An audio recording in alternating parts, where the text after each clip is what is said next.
Good morning, students. So in our previous class we discussed about motion, rest. पिछले class में मैंने कुछ definitions नहीं लिखाई थी, जैसे कि मोशन को मैंने समझा दिया था लेकिन उसकी डेफिनेशन नहीं लिखाई थी, और डिस्टेंस और डिस्प्लेसमेंट को भी मैंने इलेबोरेट कर दिया था, उसकी भी डेफिनेशन नहीं लिखाई थी। तो आज मैंने डेफिनेशन लिख दिया है। वीडियो को पॉज करके आप चाहें तो लिख सकते हैं, वैसे मैं एक बार इसको रिवाइज कर देता हूँ। देखिए मोशन की डेफिनेशन क्या है। When an object changes its position with respect to time and its reference point it is said to be in motion. और इसके एग्जांपल्स में flying birds, swimming fishes etcetera, ये सब मोशन में होते हैं। Flying birds, swimming fishes, these are in motion. Distance की definition मैंने लिख दी है। It is the total path length covered by an object. कोई ऑब्जेक्ट टोटल जितना डिस्टेंस कवर करता है, टोटल जितना रास्ता तय करता है, उसको बोलते हैं हम distance. It is a scalar quantity, ये एक स्केलर क्वांटिटी है। डिस्टेंस को मेंशन करने के लिए हमें डायरेक्शन को बताना ज़रूरी नहीं है। स्केलर क्वांटिटी में बहुत सी क्वांटिटीज़ आ जाती हैं, जैसे मास हो गया, टेम्परेचर हो गया, टाइम हो गया। क्या कभी टाइम को मेंशन करने के लिए आप डायरेक्शन बताएंगे कि इस वक्त इतने बज रहे हैं इस डायरेक्शन में? ये काफ़ी सेंसलेस बात है।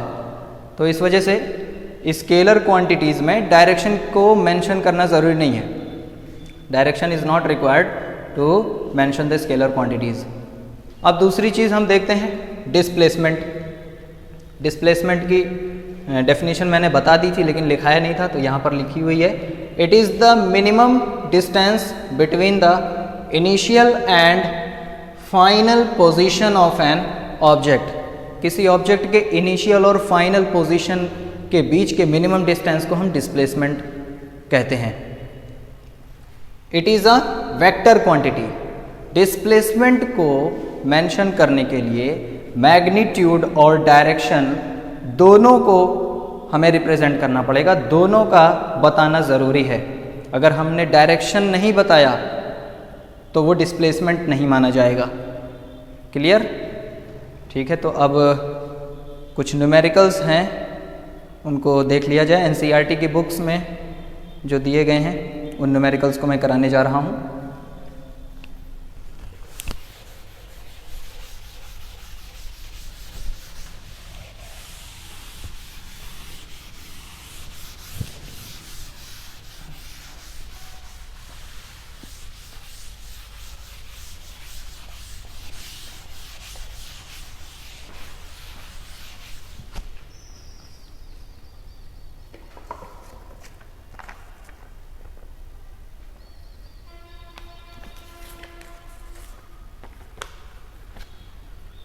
देखिए पहला क्वेश्चन जो है,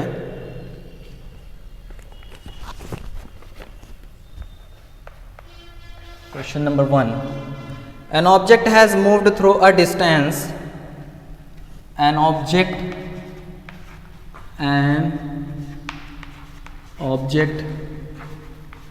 has moved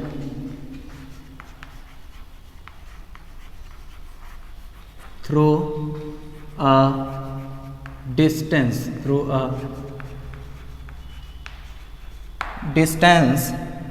can it have zero displacement?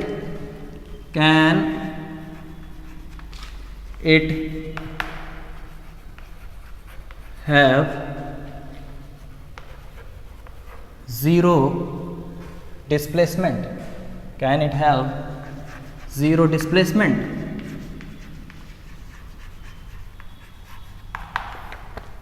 If yes,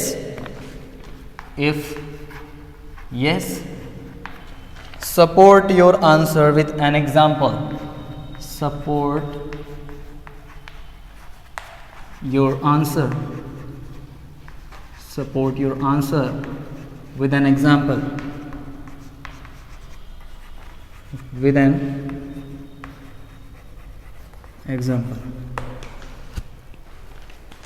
Okay. The question is, an object has moved through a distance. एक ऑब्जेक्ट है जो किसी डिस्टेंस से मूव हो चुका है, मतलब अपनी पोजीशन बदल चुका है, पहले यहाँ था अब वो वहाँ हो गया है, ठीक है। Can it have zero displacement, क्या उसकी डिस्प्लेसमेंट जीरो हो सकती है? इफ यस, अगर हो सकती है, support your answer with an example, तो इसको एक एग्जाम्पल के जरिए समझा दीजिए कि कैसे डिस्प्लेसमेंट जीरो हो जाएगा। तो बच्चों इसका आंसर है यस, किसी भी ऑब्जेक्ट की डिस्प्लेसमेंट जीरो हो सकती है। अब वो जीरो कैसे हो सकती है, उसके लिए हमको एक एग्जाम्पल देना पड़ेगा, प्रूव करना पड़ेगा कि कैसे डिस्प्लेसमेंट जीरो हो सकता है।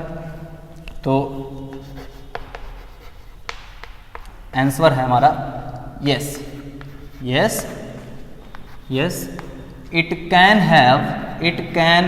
Have zero displacement, yes, it can have zero displacement, yes, it can have zero displacement, हाँ उसकी डिस्प्लेसमेंट जीरो हो सकती है, मतलब ऑब्जेक्ट की डिस्प्लेसमेंट जीरो हो सकती है। अब मुझे तो ये नहीं पता ना कि उस ऑब्जेक्ट ने कैसा मोशन किया, किस पथ पे वो चल रही थी, कहाँ से कहाँ गई, ये सब मुझे पता ही नहीं है। बस हाँ वो उसने मूव किया है, कहाँ से कहाँ मूव किया है, कितना डिस्टेंस ट्रेवल किया, ये सब मुझे नहीं पता। तो मैं कुछ भी मान सकता हूँ, अपनी तरफ से कोई भी एग्जाम्पल मान सकता हूँ। सपोज दैट कि वो ऑब्जेक्ट जो है किसी ट्रायंगुलर पथ पे मूव कर रही थी, किसी ट्रायंगुलर पथ पे मूव कर रही थी, ठीक है। वो ऑब्जेक्ट यहाँ पर रखी हुई है, यहाँ से यहाँ गई, यहाँ से यहाँ गई और फिर यहाँ से यहाँ आ गई, ठीक है। तो ये अगर मैं इसको कह दूँ 10 मीटर और इसको बोल दूँ 12 मीटर और इसको बोल देता हूँ 13 मीटर, ठीक है। तो ऑब्जेक्ट की जो डिस्प्लेसमेंट है वो आप क्लियरली देख रहे हैं कि जीरो हो जाएगी। क्यों? क्योंकि जहां से वो चली थी दोबारा वहीं पर पहुंच गई है, मतलब ऑब्जेक्ट डिस्प्लेस हुआ ही नहीं है, ऑब्जेक्ट जहां था वहीं है। यहाँ था, हम कुछ देर के लिए देख रहे हैं कि यहाँ पर है, फिर दोबारा घूम करके फिर अपनी जगह पर आ गया, मतलब वो डिस्प्लेस नहीं हुआ है, इसका मतलब डिस्प्लेसमेंट ज़ीरो है। और अगर हम ये कहें कि ऑब्जेक्ट ने कितना डिस्टेंस कवर किया है, तब उस केस में 10 + 12 + 13 यानी कि 35 मीटर डिस्टेंस हो जाएगा ऑब्जेक्ट का। लेकिन उस डिस्टेंस को हमें बताना नहीं है, हमें सिर्फ डिस्प्लेसमेंट बताना है, तो डिस्प्लेसमेंट यहाँ इस केस में ज़ीरो हो जाएगा। तो एग्जांपल में मैं लिख देता हूँ, if the object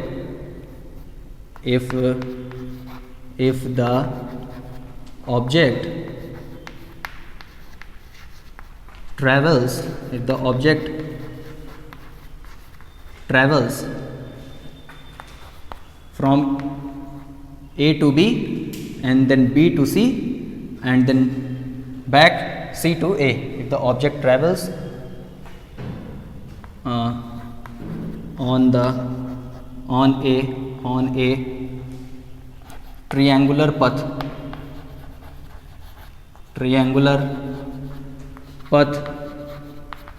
on a triangular path ABC and if it moves from A to B, B to C and then C to A, then displacement is equal to minimum distance between the initial position, पहले जहाँ पे object था और अब जहाँ पे object है, initial position और फाइनल पोजीशन के बीच का मिनिमम डिस्टेंस, कुछ है ही नहीं डिस्टेंस, तो डिस्प्लेसमेंट क्या हो जाएगा? ज़ीरो। डिस्प्लेसमेंट क्या हो जाएगा? ज़ीरो। क्लियर? आप कोई दूसरा एग्जांपल भी ले सकते हैं। सपोज दैट कोई ऑब्जेक्ट जो है किसी सर्कल के बाउंड्री पे मूव कर रहा है, तो यहाँ से अगर मूव करना स्टार्ट किया था उसने और मूव करता हुआ फिर दोबारा वहाँ पर पहुँच गया, तो इस तरीके से हम देख रहे हैं कि इनिशियल और फाइनल पोजीशन कोइंसाइड कर गई, तो हाँ डिस्प्लेसमेंट 0 हो सकती है।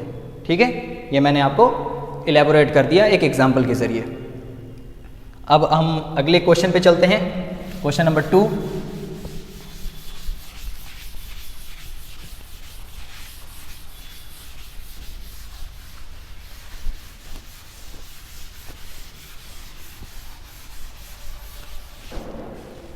Question number 2.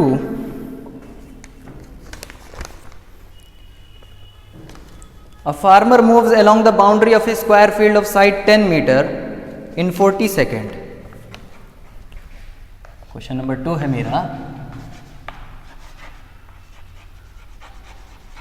a farmer moves along the boundary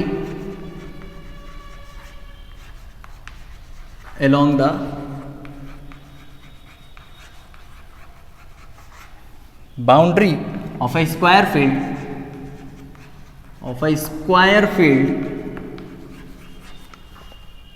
of side 10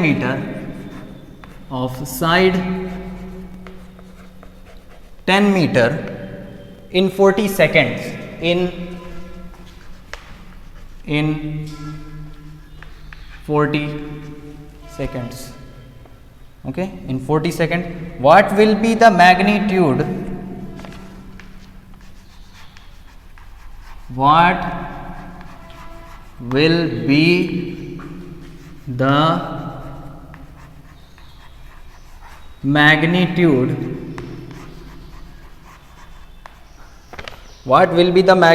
of displacement of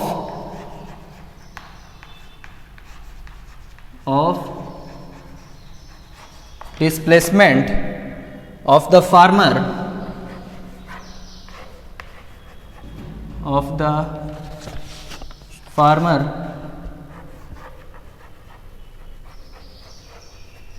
farmer at the end of 2 minutes 20 seconds.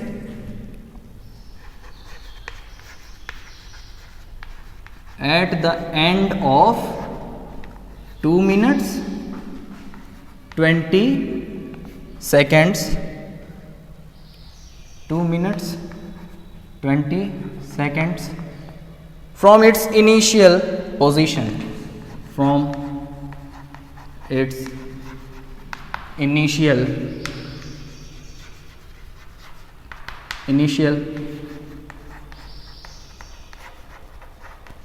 position.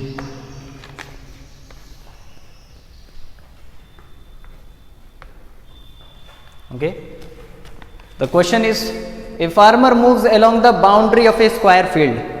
एक किसान जो है वो एक चौकोर मैदान के बाउंड्री पर मूव कर रहा है ऑफ साइड 10 मीटर, और उस चौकोर मैदान की एक साइड कितने मीटर की है? 10 मीटर। ठीक है, 10 मीटर की है इन 40 सेकेंड। वो किसान क्या कर रहा है कि इस चौकोर मैदान के बाउंड्री पर ट्रैवल कर रहा है, और उसको कितना टाइम लग रहा है? एक चक्कर लगाने में उसको लग रहा है 40 seconds. 40 seconds. What will be the magnitude of displacement? अब देखिए, डिस्प्लेसमेंट बताने के लिए हमको मैग्नीट्यूड भी बताना पड़ता और डायरेक्शन भी बतानी पड़ती, लेकिन क्वेश्चन में कह दिया गया है कि मैग्नीट्यूड बताइए, डायरेक्शन भले ही बताइए ना बताइए। ठीक है, तो what will be the magnitude of displacement? हमें सिर्फ डिस्प्लेसमेंट की मैग्नीट्यूड बतानी है, डायरेक्शन नहीं बताना। ऑफ द फार्मर की डिस्प्लेसमेंट क्या होगी at the end of 2 minute 20 second from its initial position. मतलब फार्मर 2 मिनट, किसान जो है 2 मिनट 20 सेकेंड तक अगर ट्रैवल कर रहा है तो वो जिस जगह पर पहुंचेगा वहां से, जहां से उसने स्टार्ट किया था और जहां पे पहुंच गया है 2 मिनट 20 सेकेंड के बाद, तो इनिशियल पोजीशन और फाइनल पोजीशन के बीच का डिस्प्लेसमेंट क्या है, मतलब बीच का डिस्टेंस क्या है, हमें सिर्फ मैग्नीट्यूड बताना है। तो अब ध्यान से देखिए उसको एक चक्कर लगाने में लग रहा है 40 सेकेंड। बाउंड्री के अलोंग मूव करने में कितना लग रहा है? 40 सेकेंड, एक चक्कर लगाने में। ये भी 10 मीटर का होगा, ये भी 10 मीटर का, ये भी 10 मीटर का, ठीक है। तो अब आप एक बात बताइए, उसको एक पूरा चक्कर लगाने में 40 सेकेंड लग रहा है, 40 सेकेंड, और एक चक्कर जब उसने लगा लिया तो कितना डिस्टेंस उसने कवर किया? 40 मीटर। 10 + 10 + 10 + 10 40 मीटर। तो डिस्टेंस कवर्ड हो जाएगा, distance covered by the farmer, by the farmer in 40 seconds is equal to 40 metre. 40 second में 40 मीटर चल चुका है, डिस्टेंस की बात कर रहा हूं मैं। तो एक सेकंड में कितना मीटर मूव करेगा? 1 सेकंड में 40 सेकंड में 40 मीटर मूव कर रहा है, तो एक सेकंड में जाहिर सी बात है 1 मीटर मूव करेगा कि नहीं? 1 मीटर मूव करेगा। अब मुझको टाइम कितना लेना है? 2 मिनट 20 सेकेंड। तो बेटा 2 मिनट हो जाएगा 120 सेकेंड, इतना आपका 120 सेकेंड, और उसी में फिर 20 ऐड कर दो तो ये पूरा टोटल 140 सेकेंड हो गया। इसको मैंने कन्वर्ट कर दिया है सेकेंड में, 2 मिनट 20 सेकेंड को सेकेंड में कन्वर्ट कर दिया है, क्योंकि मुझे जो क्वेश्चन मैं सॉल्व करूंगा फिजिक्स का, उसमें SI यूनिट ही लेना पड़ेगा। टाइम को मैं मिनट में नहीं लूँगा, सेकेंड में लूँगा, because second is the SI unit. तो टोटल 140 सेकेंड में कितना डिस्टेंस कवर कर लेगा? वो कितना डिस्टेंस कवर कर लेगा बताइए? 140 मीटर। जब 1 सेकेंड में 1 मीटर डिस्टेंस कवर कर रहा है, तो 140 सेकेंड में यानी इतने टाइम में वो 140 मीटर डिस्टेंस कवर कर लेगा। अच्छा, अब आप एक बात बताइए कि 140 सेकेंड में इतना डिस्टेंस कवर कर लेगा, ये तो ठीक है, लेकिन वो किस पोजीशन पे आ जाएगा? कहाँ पे होगा? 140 सेकेंड के बाद, मतलब इतने टाइम के बाद यहाँ पे होगा, यहाँ पे होगा, यहाँ पे, कहाँ पे होगा? यह हमें नहीं पता, क्योंकि जब हमको उसकी फाइनल पोजीशन मालूम होगी तभी हम डिस्प्लेसमेंट निकाल पाएंगे। तो हमें पोजीशन पता करनी है कि वो कहाँ पर आएगा, ठीक है। तो अब हम एक काम करते हैं, ये पूरा आपका एक राउंड 40 मीटर है, 2 राउंड होगा 80 मीटर हो जाएगा, 80 मीटर, 3 राउंड होगा 120 मीटर। तो इस तरीके से हम देखेंगे कि वो उसने कितने राउंड कंप्लीट किए हैं, number of rounds, number of rounds, number of rounds is equal to 140, जितना टोटल डिस्टेंस कवर किया है, यानी कि 140 मीटर अपॉन एक राउंड की जो डिस्टेंस है यानी 40, उससे हम डिवाइड कर देंगे। तो इसको अगर मैं कैंसिल करूं 20 से, तो 22 जा 40 और 27 जा 140 हो जाएगा, यानी 7/2, यानी 7/2 का मतलब 3.5, 3.5 का मतलब 3.5 चक्कर, 3.5 चक्कर, यानी कि 2 मिनट 20 सेकंड में वो किसान 3.5 चक्कर लगा लेगा इस मैदान का। कहने का मतलब है अगर उसने यहां से स्टार्ट किया था तो यहां से 1 राउंड हो गया, ये 2 राउंड हो गया,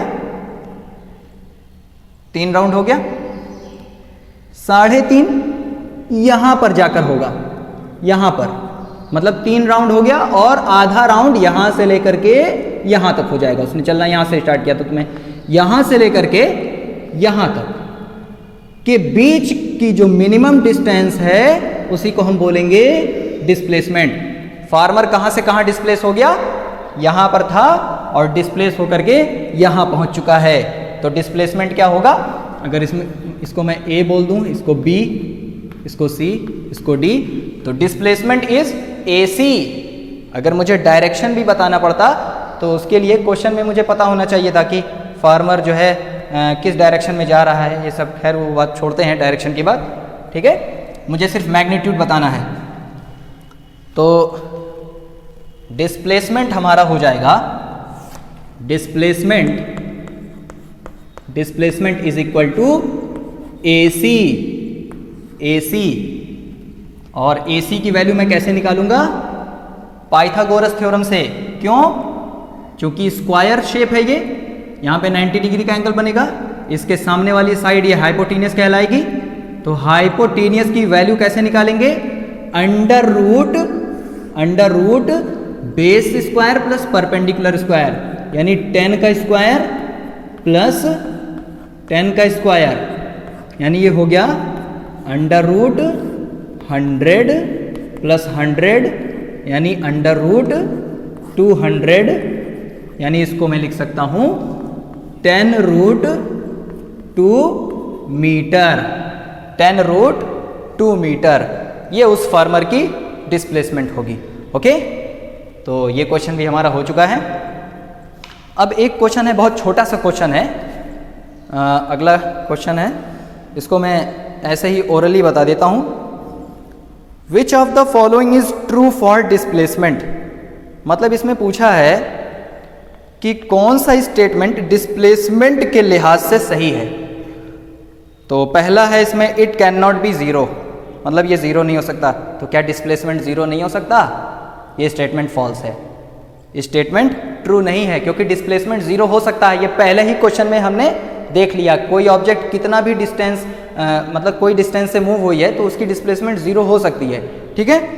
और दूसरा सवाल इसमें पूछा है its magnitude is greater than the distance travelled by the object, यानी कि डिस्प्लेसमेंट की जो वैल्यू है, डिस्प्लेसमेंट का जो मैग्नीट्यूड है वो ग्रेटर हो जाएगा, ज्यादा हो जाएगा डिस्टेंस से। तो डिस्प्लेसमेंट की वैल्यू कभी भी डिस्टेंस से ज्यादा नहीं हो सकती। तो बोथ स्टेटमेंट आर फॉल्स, बेटा both statement are false, none of them is true. ये आपके 3 क्वेश्चन थे, ये खत्म हो चुके हैं।